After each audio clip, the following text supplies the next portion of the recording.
La laïcité au cœur de l'actualité du ministre. Depuis hier, un vade-mecum de la laïcité distribué dans les écoles. Il accompagne la présence de référents dans les rectorats et les établissements scolaires, car les enseignants peuvent être confrontés à des difficultés.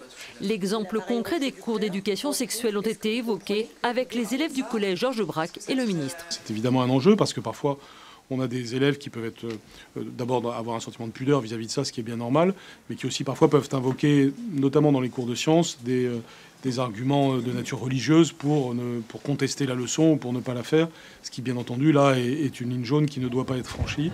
Jean-Michel Blanquer s'est ensuite rendu à Fécamp, au lycée professionnel René Descartes, dans le cadre de sa réforme de la voie professionnelle scolaire qu'il veut revaloriser.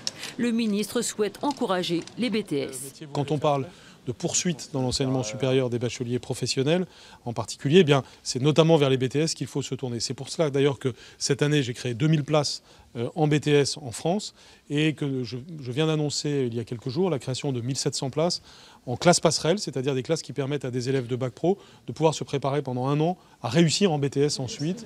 Les BTS ont donc le vent en poupe. Dans cet établissement, celui consacré au système de maintenance compte 24 places, dont 9 pour l'éolien. Il pourrait même à terme se développer. Quand le parc éolien de Fécamp sera construit, quand celui du Tréport sera construit, donc environ 200 mâts en mer, je pense que la question se posera tout naturellement et que je n'aurai pas besoin de faire réfléchir la région et l'académie autour de nouvelles places de BTS. Oui. Dans le cadre de sa réforme, le ministre veut créer des campus professionnels, 3 par région d'ici 2022. Le campus de Fécamp des métiers liés aux énergies et à l'efficacité énergétique a donc aujourd'hui servi d'exemple.